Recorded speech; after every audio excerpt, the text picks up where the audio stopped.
Salam and namaste to everybody, and to my co-author who's on the screen, that is Dr. Shablu Khan. He has joined us from Tata Institute of Social Sciences, Tuljapur complex, which is in Sholapur. And in case this book is well received and it is appreciated, then both of us deserve equal credit. And as a senior person, I'll give more credit to Shablu because he's my younger colleague. He's arithmetically exactly half my age.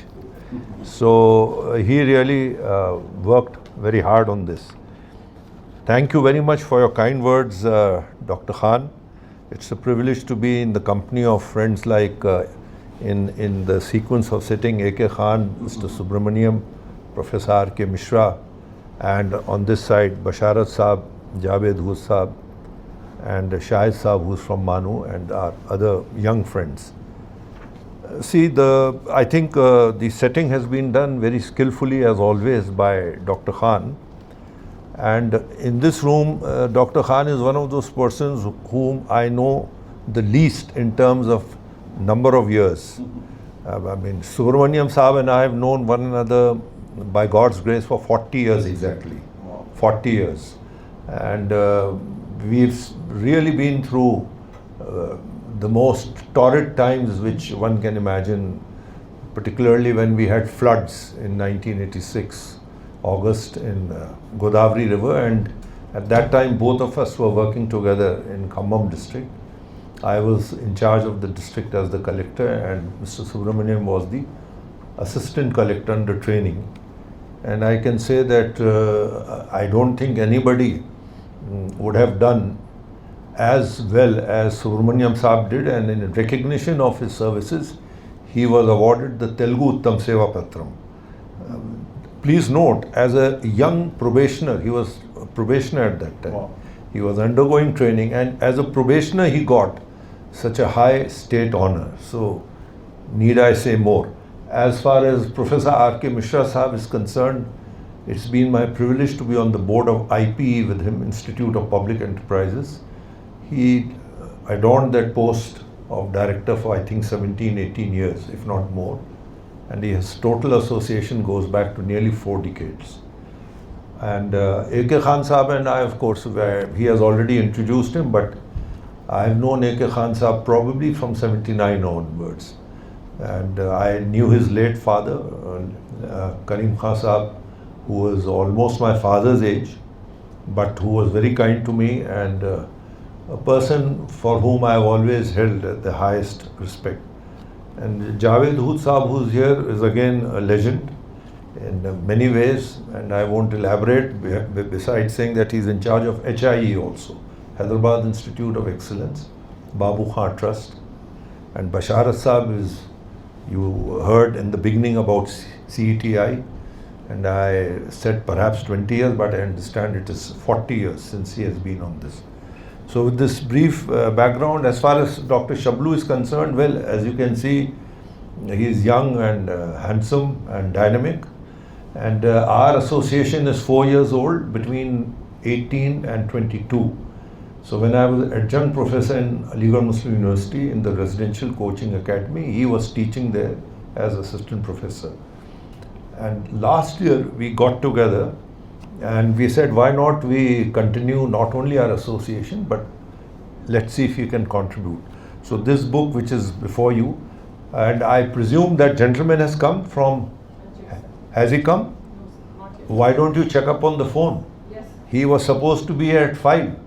Yes. Please check up. You know, I had told Anil Shah Book Depot to make somebody available with copies of the book in case somebody is interested.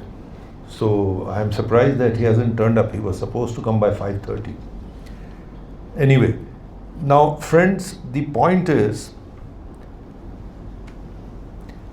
what is the difference between our approach, and I will be requesting Dr. Shablu to speak for a few minutes also after my overview. I'll ask him to speak a little more specifically on a few chapters. What is the difference in this book vis-a-vis other books available in the market? Our submission is that we have coaching books or manuals. But our attempt, mine and Dr. Khan's, has been to have an approach where whether or not an aspirant succeeds in the civil service, that person develops in such a way that he or she can succeed in life. So this is the essence. So it's not just how to prepare for the prelims or the main exam, or if you make it finally to the personality test or interview. The real idea is, how do you upskill yourself?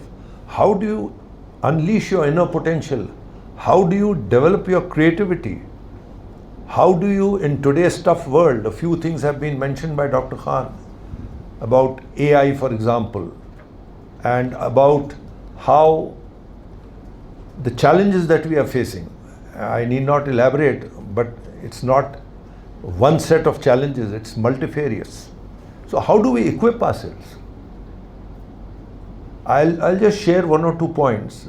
Firstly, somebody said that as AI increases its influence in our day-to-day working, only those people who are using their brain, the front cortex of the brain in particular, beyond 5%, average people are using only 5% these days, because everybody is dependent on the Android and all these things. So in the examination, you can't write your exam with ChatGPT or Grok or something. You have to write it. And then how do you compete with 8.5 lakh people? This year the prelims are on 24th, coming Sunday, after 2 weeks. So 8.5 lakh people write the prelims, hardly 15,000 go.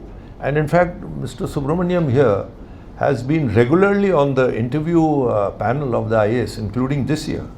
And so I haven't exchanged notes with him. I have also been on the IAS panel, but that was 10 years ago, in 15, and subsequently they invite me, but I declined because I found it very, very challenging. And in fact, Amir Saab has also been on the panel many times. So has Mr. A.K. Khan. I don't know if Professor Mishra has been. So he has also. So here you have, by coincidence, 1, 2, 3, 4, 5. All 5 of us have been on the panel. So how do, and as Khan Saab said in our discussions, we'll take up that. So this is the crux. So I have prepared these few points. Number 1 is, which I mentioned, unlocking your full potential and unleashing your inner talent. And let me submit respectfully to you, 99% people are not aware of their inner potential. We are just not aware. So we hope that chapters 6 and 7 in particular, Mantras for Success, and taking up the examination as a project, in a project mode, will help you to realize that.